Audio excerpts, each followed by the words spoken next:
Vamos falar de uma outra medida que, aliás, a gente antecipou ontem em primeira mão. Alex Rufo estava falando com a gente a respeito do Grande Prêmio de Fórmula 1 e, de fato, cancelado, né? Verdade, Denise. Boa tarde também a todos que nos acompanham aqui no Jornal Jovem Pan. Ontem a gente antecipou aqui em primeira mão, né? Cravou que seria cancelado o GP da Austrália e por motivos óbvios, né?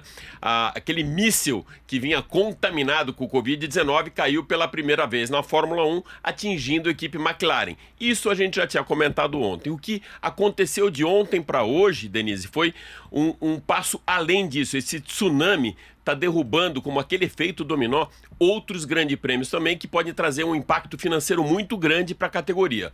Depois desse cancelamento, já foi cancelado na sequência o GP do Bahrein, que seria realizado na sequência em portões fechados. Já foi cancelado também o de Vietnã, provavelmente o da Espanha, de Mônaco. E agora pode ser que a gente só tenha de volta a Fórmula 1 no Azerbaijão, dia 7 de junho. Qual o impacto financeiro que isso causa? Imagina, se o orçamento de uma equipe, em média, é de 150 milhões de euros por ano, você jogar aí a temporada inteira, você vai ter um orçamento geral de 1,5 bilhões de euros. Dividindo por 20, numa média de corrida, 75 milhões de euros. Pegando essas 6 corridas fora do calendário, mais as despesas que o evento, que o promotor do evento tem para realização naquela sede da prova, a gente chega na casa de 600 milhões de euros ou 5 bilhões de reais, Denise. Então o impacto financeiro também é muito grande, fora, lógico, a competição, né? Agora eles não podem só adiar o cronograma e depois seguir e recuperar esse dinheiro que é perdido agora? Não tem data, Denise, esse é o não problema. Consegue, já atropela o outro. Atropela o outro, é muito apertado. O que vai pegar agora, começando a partir de junho, é como que eles vão fazer, por exemplo, com aquelas férias de verão dos pilotos em julho.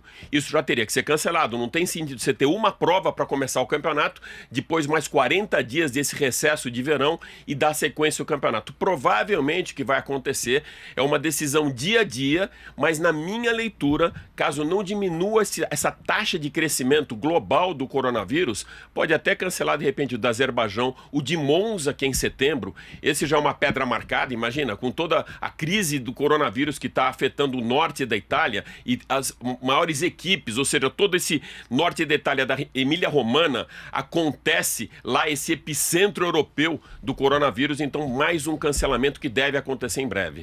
E tem um problema também que não adianta estar com os portões fechados, como acontece com o futebol, porque são equipes enormes que vão estar circulando entre eles, não é, e na cidade.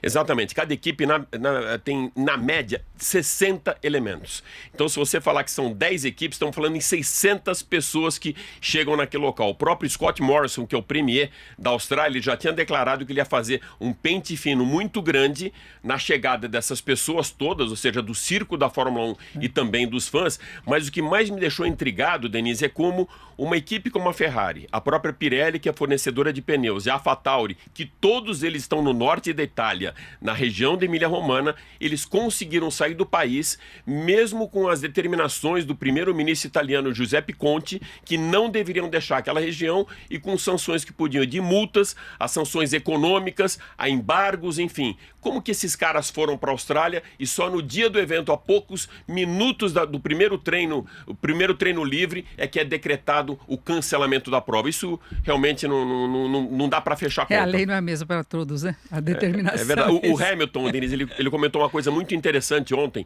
um pouco antes do cancelamento, e isso teve uma força, as palavras dele tiveram muita força, que cash is king, ou seja, o dinheiro é rei, e o dinheiro na Fórmula 1 ele fala muito mais alto que o ronco dos motores. E a gente já teve outras ocasiões, inclusive questões de segurança, em que eles passaram por cima para manter o circo girando, né? Exatamente. Os jornalistas ontem na pista faziam até uma figura comparando a Fórmula 1 como uma avestruz com a cabeça enfiada na terra, como se aquela história não fosse com eles. Essa crise global do vírus e a Fórmula 1, uma categoria global, mas isso não tinha chegado no quintal deles ainda. Como aquela história, o perigo não mora ao lado. Ontem, com a chegada do coronavírus, numa equipe inglesa da Fórmula 1, uma das mais tradicionais, o vizinho ficou também com problema e o jardim dele ficou igual ao nosso. Exatamente. Exatamente, e sempre tem o risco deles irem para algum local que de repente o governo determine quarentena, porque isso pode acontecer quando está acontecendo em vários locais, quando há um número muito grande de casos e cresce demais, eles simplesmente fecham aquela região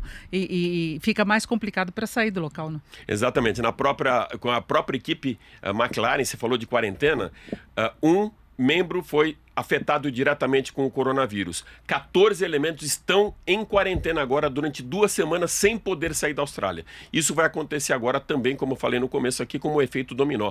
Imagina, esses caras têm família em todos os lugares da Europa, eles têm contato com essa família e é como se tivesse uma invasão global, né? Uma grande torre de Babel chegando num país que de repente não tinha problema algum e pode ser infectado. Exatamente. Então foram as informações de Alex Rufo.